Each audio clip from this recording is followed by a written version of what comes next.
E aí, tudo bom? Beleza? Espero encontrá-los bem, todos que estão assistindo esse vídeo, né? Estamos aí começando uma semana complicada para quem é de São Paulo, com rodízio estendido, negócio. Vamos ver se dá certo, né? E vamos deixar essas coisas de lado, deixa que os governantes se resolvam. Então vamos entrar ao que interessa. Então hoje, como havia prometido, né, no nosso último vídeo, eu vou falar hoje sobre políticas, normas, procedimentos, instruções de trabalho, tá bom? Então vamos começar logo, né? Porque o tempo urge contra nós. Compartilhando aqui a telinha, porque é mais fácil para seguir. É isso?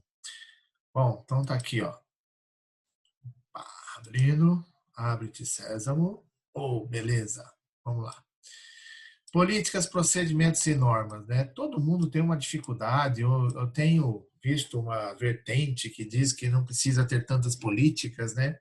Eu acho engraçado isso, porque assim, em algum lugar que eu vou começar um trabalho, primeiro implemento algumas políticas institucionais. Primeira de conduta e ética, uma segunda de segurança da informação, uma terceira de compliance, uma quarta de controles internos, uma quinta de gestão de risco, outra de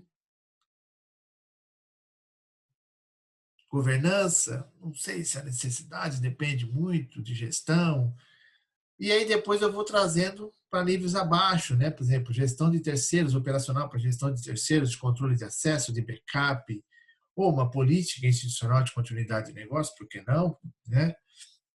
E você começa a olhar as políticas operacionais sobre gestão tributária, contabilidade, gestão de mobilizado, já falei de gestão de terceiro, contas a pagar, contas a receber. Aí você vai criando as políticas operacionais e, em consequência, você vai criando procedimentos voltados para isso. Mas é uma vertente, eu trabalho com essa vertente, tem dado certo, tem passado por auditoria com esses processos, então acho que vale a pena a gente falar, né? Bom, mais uma vez aqui, para quem não conhece, né, tem os livros aqui, né? Preciso falar, né? Porque não adianta nada a gente escrever os livros, as pessoas não saberem que tem. Quem quiser, depois pode solicitar seu exemplar, né, autografado pelo e-mail, a gente consegue desconto, tá bom? Com a editora. E eu posso mandar para vocês pelo correio tranquilamente, tá? Quem se interessar. Bom, aí eu trago aqui só para a gente começar a falar um pouco. Eu vou abrir aqui embaixo a telinha, né? Conforme a ISO 9000 de 2015 define política como sendo intenções e direção de uma organização expressos formalmente pela alta direção. Opa, já determinou isso. A política também pode ser compreendida como sendo um documento que estabelece as diretrizes que se aplicam numa organização que ajudam a direcioná-la para os seus objetivos. Opa, a ISO 9000 fala isso e o COSO, no princípio 12 do COSO de 2013, ele diz o seguinte: no item atividades de controle, diz que a organização estabelece atividades de controle por meio de políticas que estabelece o que é esperado e os procedimentos que colocam em prática estas políticas.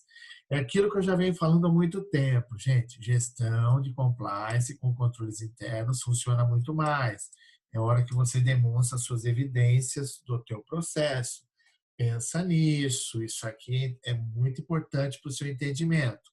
Aí vamos lá. Aí eu trouxe aqui mais uma questão. E o que são diretrizes, né? Porque eu acho interessante, as pessoas falam sobre as coisas e a gente não explica. Orientações que definem e regulam um caminho a seguir para se estabelecer um plano, uma ação. Portanto, a política norteia as ações da organização e serve como referência para estabelecer o quê?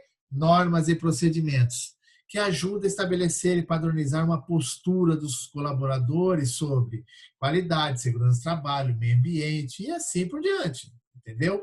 Então, olha só, diretrizes. Aí nós vamos mais além.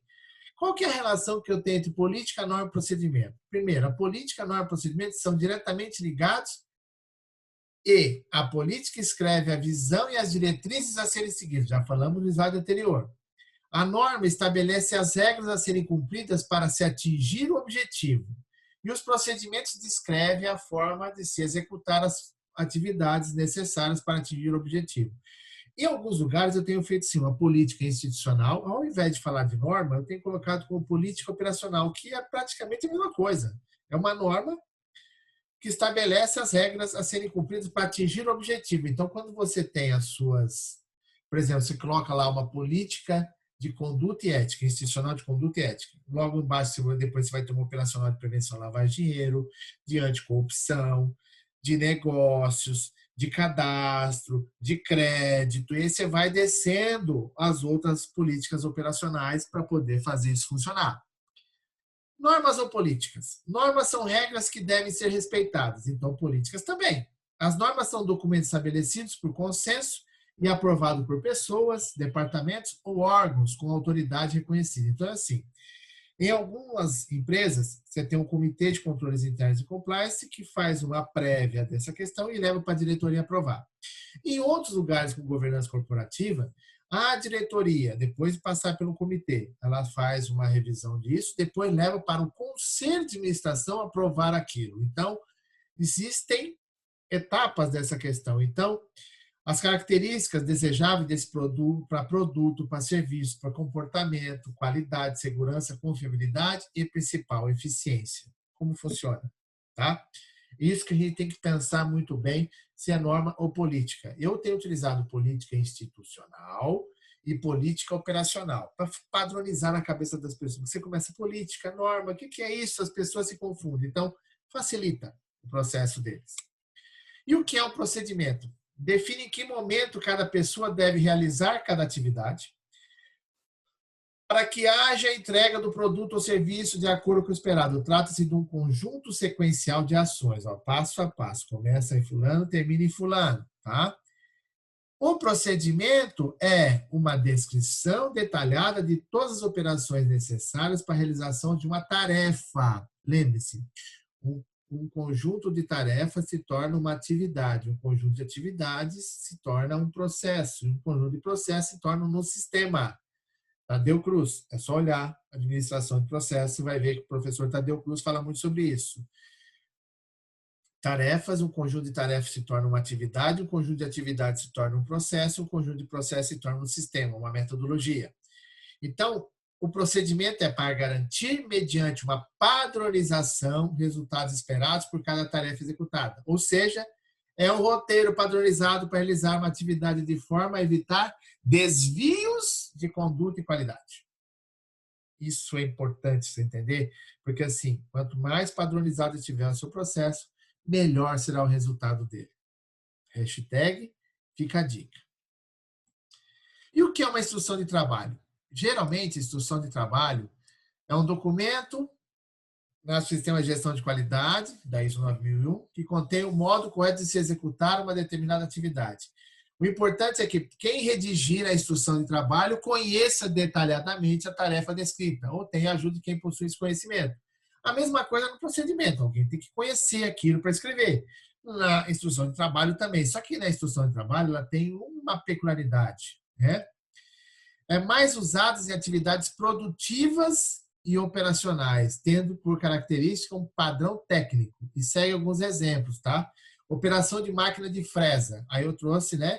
Remove-se cavacos por meio de uma ferramenta de corda chamada de corte chamado fresa, né? Que faz ainda mais na indústria que tem muito isso quando tem muito corte, então tem essa questão. Armazenagem de matéria-prima a granel, validação de novos produtos projetados, seleção de candidatos a vagas de emprego. Olha só, polimento, abastecimento de matéria-prima, além de atividades como vendas internas, atendimento ao cliente e a própria auditoria interna. Então, isso são instruções de trabalho que ela é muito utilizada em atividades produtivas. E aí, eu trouxe que é um procedimento para descrever regras, informações mais detalhadas das atividades. Vocês devem lembrar, que eu devo ter falado em algum lugar, ou se você já viu, o tal do diagrama de Asse, que ele fala sobre regras e legislação, onde está o compliance, para que você tenha processos e pessoas para controle interno. Lembra disso? Se não lembra, procura os nossos vídeos anteriores, que tem vídeo falando sobre isso na gestão de compliance. E aí, É responsável por padronizar processos gerenciais, então controle de documentos, controle de registro, controle de produtos em não conformidade, ação corretiva, ação preventiva, auditoria interna, além do processo completo de um determinado departamento ou setor. Então, é para isso que serve o procedimento. Tá? Fluxograma, se eu uso fluxograma, uso, né? Os símbolos mais utilizados têm a finalidade de colocar evidência a origem, processamento e destino da informação, onde começa e onde termina. Considere tudo o que acontece no processo, tanto de fabricação como prestação de serviço e o responsável por cada processo. Eu uso o fluxograma como um anexo do procedimento. Por quê? Na hora de fazer um processo de auditoria, você usa o fluxograma, mas na hora de fazer um plano de continuidade, de alguém substituir alguém que falta, que saiu da empresa, o procedimento é mais fácil, porque ele tem etapas, ele tem ações e tem o descritivo do que as pessoas fazem. Putz, você não tem noção como facilita, né? Então, essa nossa dica de hoje, dica curta, rapidinha, mas assim, é para dar um direcionamento para você entender. Política determina aquilo que o objetivo do negócio principal. Uma política institucional, ela é o guarda-chuva. Uma política operacional, ela é o executável. Para toda política operacional, deve-se ter um procedimento, que você vai determinar como seguir aquela política. Aquela história. Você implementou uma política, você está implementando compliance. Quando você implementa um procedimento, uma instrução de trabalho, você está implementando controles internos, criando regras e fazendo com que as pessoas sigam. Uma depende da outra. Não dá para fazer as duas individualizadas. Então, preste atenção, instrução de trabalho voltado para a indústria, procedimento voltado para serviços, processos e assim por diante. Pensa nisso, entenda melhor o teu processo e depois, se precisar, pode procurar pela gente. Esse é o nosso vídeo dessa semana, iniciando a semana. Na quarta-feira nós teremos aqui mais um vídeo e aí eu vou estar falando sobre controles internos. Um pouquinho de controles internos para quem gostaria de entender algumas necessidades, tá bom? Então, espero encontrá-los, né, na próxima. Quem quiser nos seguir, nós temos aí a nossa, né, os nossos links na nossa rede social. Espero encontrar vocês aí de novo, ok? Até uma próxima oportunidade. Um beijo para vocês e deixe sua dica, dá o seu like aí, compartilha isso e coloca para nós o que você gostaria de saber mais, porque nós já temos alguns materiais preparados e podemos preparar mais de acordo com a sua dúvida, ok? Então, um beijo para você e até mais. Beijo.